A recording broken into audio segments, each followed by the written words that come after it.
Namaste and greetings. We are here with another part of self-improvement. Today we come to number 8.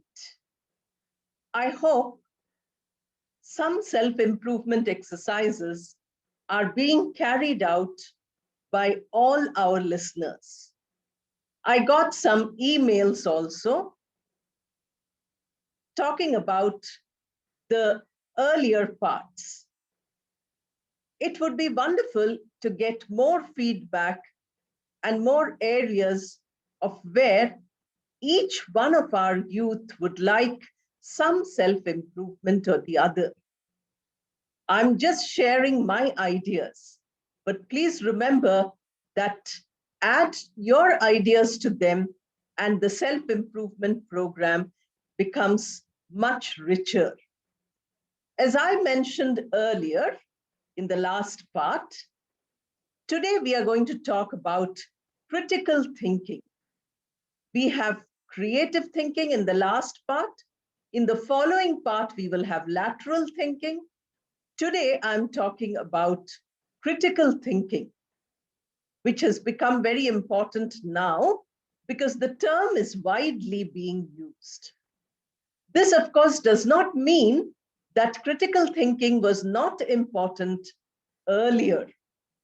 From the beginning of human history, we have found that critical thinking is very important. I would like to give you a simple example to begin with. All of us use WhatsApp these days. Whenever you get a forward, now what is the instinct for all of us? It is almost a powerful urge to immediately forward it to all our contacts or to many contacts. Earlier, we could do it forward all and it would go to our hundreds of contacts. Today, it is not allowed. They say maximum 5. And then to some, they say forwarded many times, you can forward only once. So you can imagine here the use of critical thinking, which becomes very important. Now, are you analyzing when you get some forward? Are you really analyzing it to see that what is being said is relevant, is true? Because after I receive a forward, in the next few minutes, I get a notification saying that is fake news. I'm sure all of you are encountering these things. Social media has pros and cons. We should always remember the plus and minus of each thing. So when we start doing it, it shows that we are not using our critical thinking abilities. We are just being mechanical. Sometimes we enjoy a video, we find it very useful, and then we forward it. Some very interesting, self-improvement videos are there. They're short, 1 minute, 2 minutes, but they're there. Sometimes you have a wonderful joke, very difficult to follow at first reading or at first hearing. But if you keep looking at it, if you keep hearing it, you enjoy the joke. Sometimes there is irony, there is criticism. All these are there. So when we use our critical thinking abilities, we become aware of all this. What is it that we need to become good critical thinkers? The first is the ability to think independently. This is very important. If I ask somebody, why do you think like this? Why do you believe this? Why do you subscribe to this? Usually in the universities, this happens. One student says something, everybody else starts believing the same thing. They do not ever think for themselves. So independent thinking is a very important part of critical thinking. The second is to think clearly. Most of us are extremely confused about our thoughts. You start thinking about something, a few doubts come to your mind, and then the whole idea becomes complicated in the mind. Not only ideas, but even human relationships are complicated. One day, we shall do relationship skills as self-improvement. Because unless we can forge good relationships with each other, we are not improving at all. You must remember that this is important. And how should we do it? We should do it by being clear in whatever we are thinking, whatever we are doing, or whoever we are associating with. This clarity is very important. So independent thinking is one, clarity in thinking is one, and the third very important is rational thinking. Be rational when you think. Don't be excessively emotional. Very often, the excess of emotion misleads us. That is why in emotional intelligence, I mentioned that we have to regulate our emotions. So holding our emotions within a balanced perspective and then going on to rationalizing whatever we think. Look at all the sides, rational, to say, is it right or is it wrong? This would be rational thinking. Look at how Swami Vivekananda spoke about this. He said that untouchability, that is, don't touch this, don't touch that, that is the superstition in our country. That superstition, if we do away with, then our religion becomes much better. But we have constantly hierarchy by saying we should not do this, we should not touch this, we should not eat this, we should not do like this. These kind of things, he says, are negative. First, you rationalize. Is it really correct or is it really not correct? Then you will go ahead. Now, very often, when we are talking today, we are talking in a pandemic situation. Now, what is rational thinking? What is critical thinking? Is that no government has to do policing. You and I have to take care of ourselves. Wear the mask. Now, it seems millions are going around in the country without a mask. What does it show? Irrational. That, oh, COVID will not affect me. It might not affect you adversely, but as a carrier, you might give it to a few hundred people. So we cannot be careless. To take care of ourselves, to discipline ourselves, is to ensure good health for others. So that is important. How does it come? Critical thinking. If everybody starts thinking critically about this crisis which we are facing today, the crisis would be over, because the use of critical thinking is problem solving, it is decision making. These are all skills which we will do slowly, one by one. Since Srikantanandaji wants me to do many of these, I hope I will talk about each of these one by one. Now, the next point about critical thinking, what we require is to reflect on an idea. Suppose you get an idea, please reflect on it. Reflect is to think deeply, contemplate, think for a long time. Once you keep reflecting, once you keep thinking, you will find that your mind generates newer ideas. The same idea might proliferate, it might become more and more useful if you keep looking at it, the idea, analyzing, putting it into the laboratory of your mind and looking at it part by part. Then looking at it also, analysis. What, if you ask a scientist, what will the scientist say? Analysis, breaking it down into little bits. And once you break it down into little bits, what happens is that you are able to judge what is the idea. Is it a valid idea or is it not? Accepting somebody who says, oh, this is wonderful because my hero or the person whom I really admire says it. No, think carefully.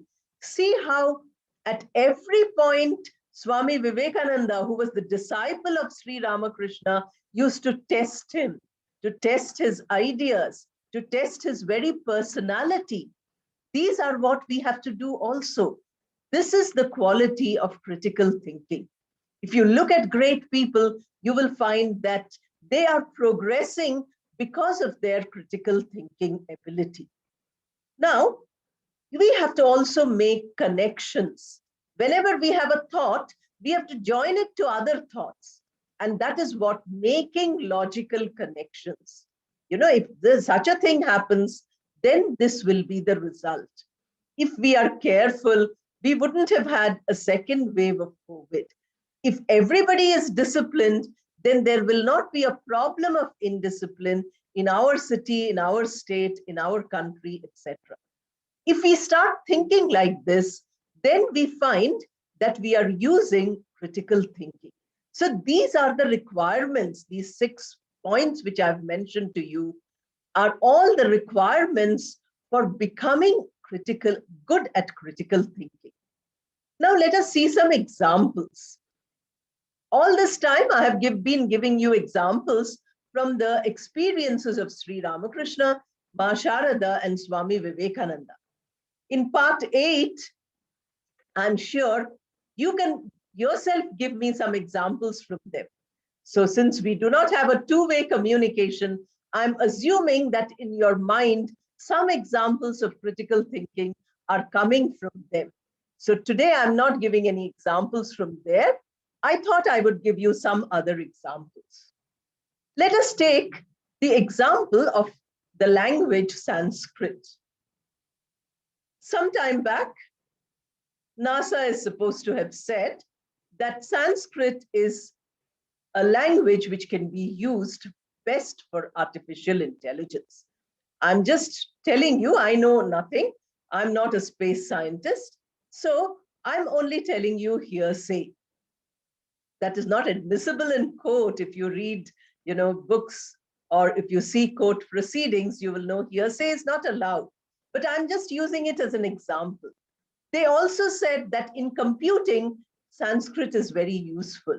Sanskrit is a very scientific language with a grammar which is very well developed, a vocabulary which is excellent, sentence structures which are wonderful, etc.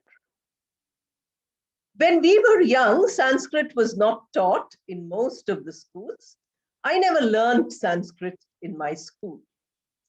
Those who learned also learned it through the medium of English. Sanskrit as a language was never taught. Even in colleges, Sanskrit was taught, but only reading and writing through English. That is what I remember in my days. Today, I don't know how the situation is. But again, seeing all the online videos, etc., I find that in Europe, in the USA, Sanskrit has acquired a huge popularity. England, which ruled us for 200 years, has many Sanskrit schools, I'm told. Germany has so many schools where Sanskrit is taught, universities where Sanskrit is taught. Similarly, in other places of Europe, you can see that Sanskrit is gaining popularity. Now, what is critical about this? Now, earlier, when somebody mentioned Sanskrit, many people of our generation said, oh, it's a dead language. Why are you trying to resurrect that dead language? Today, suddenly, Sanskrit, everybody is saying, oh, Sanskrit is so wonderful, so wonderful. Both these are not examples of critical thinking, because none of it we were independent, we were rational, we were connecting our ideas logically. None of them were very clear, etc. We are just parroting what others are telling us. We are not doing any research on our own. We need to think independently and clearly. We need to analyze. Then only we can conclude by saying, yes, Sanskrit is important, or no, Sanskrit is dead. Either of these two statements requires critical thinking. And that is why critical thinking is important, because you're making a decision. You are formulating an idea, and this idea requires your critical thought. I would like to give you also Another example, I'm sure most of you have heard Shankaracharya's hymn, Chidananda Rupa Shivoham Shivoham. Often I give example of this when we are teaching interview skills to students. So in the interview room, the student is asked, tell us about yourself. To a young Shankara, somebody asked, tell me about yourself. Then he sings this beautiful hymn. You can hear it on YouTube if you want. Chidananda Rupa Shivoham Shivoham. He says, I'm not the body, I'm not the mind, I'm not the food, I'm not born, I'm not dying. Imagine high spiritual knowledge which comes from his independent thought. He does not tell his name. If somebody says, who are you? We usually tell our name. That is a mechanical response. Look at the critical thinking response of this young boy who gives this entire hymn to introduce himself. He says that I'm not this body. I'm that Chidananda Rupa. I'm that supreme bliss. And that bliss, that consciousness, the high level of consciousness and the supreme joy which is there, that is the sign of purity. So I'm that pure spirit. I'm that pure cosmic energy. I'm not really this body or this name which you see. So how will we understand? Somebody listens to this song. They say, oh, nice melody, nice words, very impressive. But are you doing critical thinking about it? Are you really analyzing it? Are you thinking about it critically and saying, yes, this person, the way he describes it, is the foundation of his future philosophy. This hymn is the essence of what he's going to say in future. So how will we know this? We will know this when we analyze, when we rationalize, when we think independently. Instead of reading up all on Google, we start thinking ourselves. And when we start thinking for ourselves, what happens is that we come to a conclusion which is our own conclusion, which is a belief which I have because I have thought of it. This critical thinking makes you feel that you will be able to handle any situation in life because the situation does not overwhelm you. You know, that is a sign of a leader. Someday we will talk about leadership also. So when we talk about a leader, what do we say? That a leader is able to overcome difficulties, overcome problems. So critical thinking is the tool which the leader will use. Because unless you have the ability to critically think, you cannot progress. A person makes a mistake today and you abuse that person. That is not correct because that is a mechanical response to the mistake the person has made. What should you do? You should think critically by saying, in the past 1 year, this person has done very good work. After a year, after 365 days, the person has made one mistake. Now, what is the rational? The rational thinking, the logical thinking is that we should overlook this mistake or we should correct the mistake softly and gently, not be abusive. So how will this come? This will come only through critical thinking. When you see the kind of political chaos all around, you can easily understand that what they require, what the politicians require, is critical thinking. If they had critical thinking, they would be able to analyze each situation and do it. Many people who are so-called highly placed, mature people very often fail because of the lack of critical thinking. So we have to do this. I gave you the example of Shankaracharya's hymn in order to show you. It seems this hymn is sung in many countries all over the world.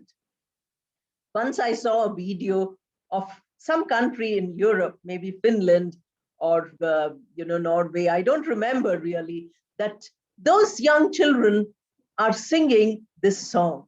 Their pronunciation might not be like an Indian child, but how many of our children are learning these? And how many are learning to critically think? You might just learn a shloka and, blindly recite it. You are not thinking carefully about it. Many people keep the Bhagavad Gita under their pillow and sleep. Very pure book. We will get very good sleep and divine dreams. But that is not important. Look at each shloka, look at it critically. See how thousands of years later, in today's world, that is still relevant. That you find out, you do the research. That is critical thinking. Now, when we talk about this, a very important idea, which required a lot of critical thought, came in the 19th century, and that is the quarrel between science and religion. Earlier, religion was very important. Suddenly, scientific discoveries were going faster than the human mind could keep pace. Even today, if you are an IT person, you will know how swiftly things change. For us who have become slightly older, all these gadgets which we have to handle every day requires a lot of effort because things are changing so fast.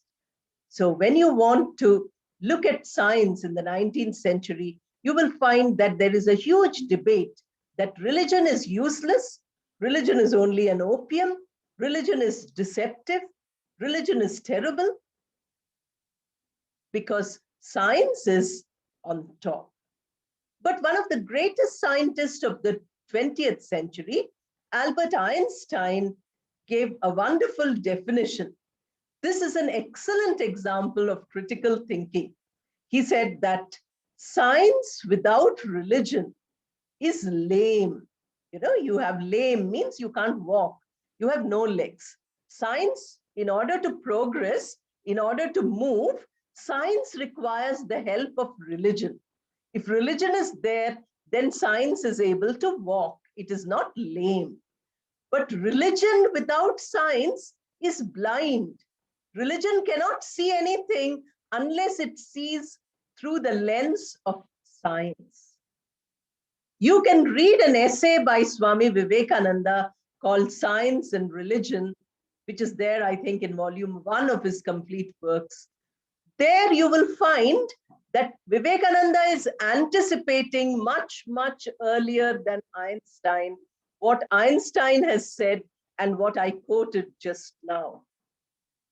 Swamiji said that any religion which cannot be put to scientific inquiry is no religion at all. Can you see his critical thought? At every point in the complete works, you will find critical thinking, examples of critical thinking. Today, I have not given any examples. The reason is because I gave other examples. Now, what is it that we need to overcome in order to become critical thinkers? Now, this is a self-improvement program. So for self-improvement, we need to get out of those habits, those processes, or those mental blocks which stop us from progressing. So if you want to use critical thinking as a tool for becoming better, for becoming, a complete individual, then what you need to do is stop jumping to conclusions. You see a few people talking outside on the road. You peep from your window and you think, oh, they must all be saying bad things about me. My neighbors, they're all standing and saying bad things about me. They must be discussed, not even mentioning you. Why do you have that mental block that you make assumptions? Many of us make many assumptions. We make assumptions that children are very foolish. Only older people are wise and mature. That is an assumption we cannot make. because some children are brilliant. They are so wise that they can give us ideas. The famous British poet Wordsworth says that the child is the father of man. So in childhood itself, you have so many ideas. Assumption that the adult is mature and the adult is wise is also not often correct. You might meet anybody who's immature even at a very old age. So don't make assumptions. Analyze, think clearly, think independently, then decide. Never make impulsive judgments about anything. Very often in social life, in political life, we do this. Oh, I'm the supporter of this party. I will only support this party. That is not correct. You analyze, you put the planks of measurement. Which planks are you going to use to measure anybody? And then after measuring them clearly, you come to the total. Don't come to it impulsively. Then not using proper judgment. Somebody says, everything that is old is terrible. The pandemic is teaching us that our old habits were wonderful. When we came from outside, we were made to wash our hands and feet. Today, we are washing our hands hundreds of times. We were made to change our clothes. Outside clothes are not to be worn at home. There was no COVID, the coronavirus was not there at that time. I'm talking about the time, 50 years back. These were all habits which were very good. Bathing once or twice a day, a complete cleaning. I remember reading somewhere that, in the olden times, in cold countries, they would take only one bath per year. So all the marriages, etc., were celebrated only in the summer month so that everybody was bathed and fresh. Because in that cold climate, really you don't feel like having a bath. India, of course, is very fortunate. We have a good climate, and therefore cleanliness also has come to us from the past. So negating everything which is in the past is not correct. Saying everything in the past is excellent, everything in present is bad, is also not correct. So we should never make up our minds like that. We should judge. Whatever is useful in the past, use in the present. Whatever is not useful, don't use. In the universities, they all say that burn Manusmriti. It is the worst book possible. In many gatherings of spiritual nature, I have heard praise of Manusmriti, that it is an excellent book. Now, who should I believe? To believe either of them, I must become independent. I must read Manusmriti. I want to ask those who criticize Manusmriti, have you read it? Because those who are saying it is good are giving examples from it. Nobody wants to listen to those examples. Very often, TV debates, we see that they lose their critical thinking completely. They become totally judgmental. They don't use their judgment, but they just use the negative aspects. Then you have, if somebody tells you something many times, you start believing it. This is called as advertisement mantra. Advertisement, they keep repeating again and again and again. Then you go and buy things which you don't require. That is because you don't have critical thinking. Somebody advertises, they don't tell you once, they repeat it. And repetition has a powerful effect on the human mind. As the Indian sages have told us from long years ago, that manana, mantra is very important. We all have a mantra for doing japa. So how do we do this? We repeat it. The same thing is being used by advertisers. There we require critical thinking. Do you need so many things? Or are you just getting it because you're constantly being brainwashed by that? So you have to keep you have to think, not believe anything which is told to you forcefully. They compel you, and then you start believing. Very often, compulsion can come from important people otherwise also. You might see very often when the government wants to tell you something, they make use of, uh, you know, screen heroes, screen famous screen stars, because they know that everybody loves movies and those heroes are real life heroes for us. So if they tell, that wear a mask or take a vaccine or do this, don't waste water, then we are going to listen. So it's good. They are giving you good ideas, but listen after clarifying, after analyzing. Then blinded by ideology. Today we have a real problem. And that problem is that we are feeling like victims.